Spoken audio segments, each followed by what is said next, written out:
Assalamualaikum sahabat Sholehah. Selamat datang kembali di Istri Sholehah Channel. Sisters, pernahkah kalian mendengar perdebatan sengit? Bumi itu bulat atau datar? Di era informasi ini, banyak yang bingung, apalagi ketika mencoba memahami Al-Quran. Tapi, tahukah kalian? Al-Quran sudah memberikan petunjuk jauh sebelum teleskop ditemukan. Di video ini, kita akan bongkar rahasia surah Az-Zumar dan An-Naziat. Stay tune, karena kita akan menyelami keajaiban Al-Quran dengan cara yang bikin kalian takjub.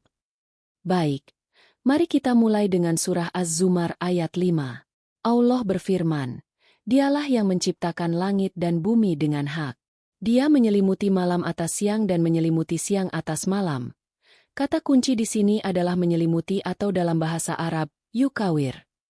Kata yukawir berasal dari akar kata yang berarti membulatkan atau menggulung seperti bola.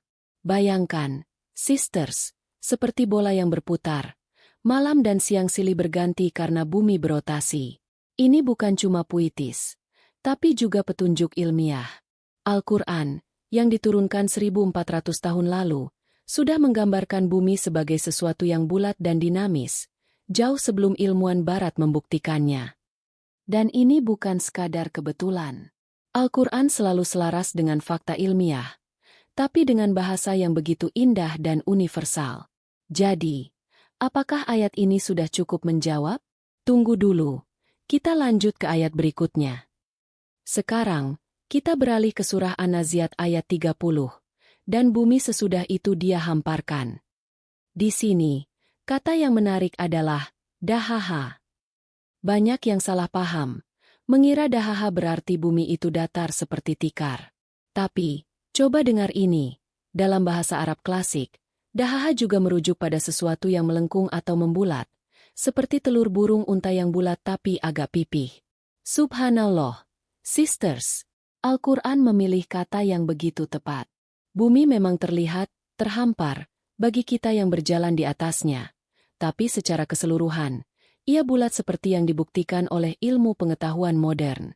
Bahkan, bentuk bumi yang sedikit pipih di kutubnya mirip dengan gambaran dahaha ini. Bukankah ini menunjukkan betapa luar biasanya keakuratan Al-Quran? Sisters, apa yang kita pelajari hari ini? Al-Quran bukan hanya kitab spiritual, tapi juga sumber kebijaksanaan ilmiah yang relevan hingga kini. Tapi, ada satu hal penting. Kita harus memahami Al-Quran dengan pendekatan yang ilmiah dan kontekstual. Jangan terjebak pada tafsir harfiah tanpa mempertimbangkan makna bahasa dan penemuan sains modern. Di era media sosial, banyak sekali informasi yang simpang siur. Ada yang bilang bumi datar, ada yang bilang bulat, dan kadang-kadang mereka mengatasnamakan agama.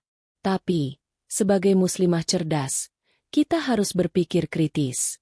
Gunakan akal yang Allah anugerahkan, pelajari Al-Quran dengan hati terbuka, dan jangan takut bertanya. Ingat, keimanan kita tidak akan goyah hanya karena kita mencari kebenaran. Justru, dengan memahami Al-Quran secara mendalam, iman kita akan semakin kuat. Sisters, apakah kalian terinspirasi untuk menyelami lebih dalam keajaiban Al-Quran? Yuk, share pemikiran kalian di kolom komentar. Apa ayat Al-Quran lain yang menurut kalian selaras dengan sains? Jangan lupa like, subscribe, dan tekan lonceng notifikasi agar tidak ketinggalan video inspiratif lainnya dari Istri Sholehah Channel. Bersama, kita wujudkan muslimah yang cerdas, sholehah, dan berpikir kritis. Assalamualaikum warahmatullahi wabarakatuh.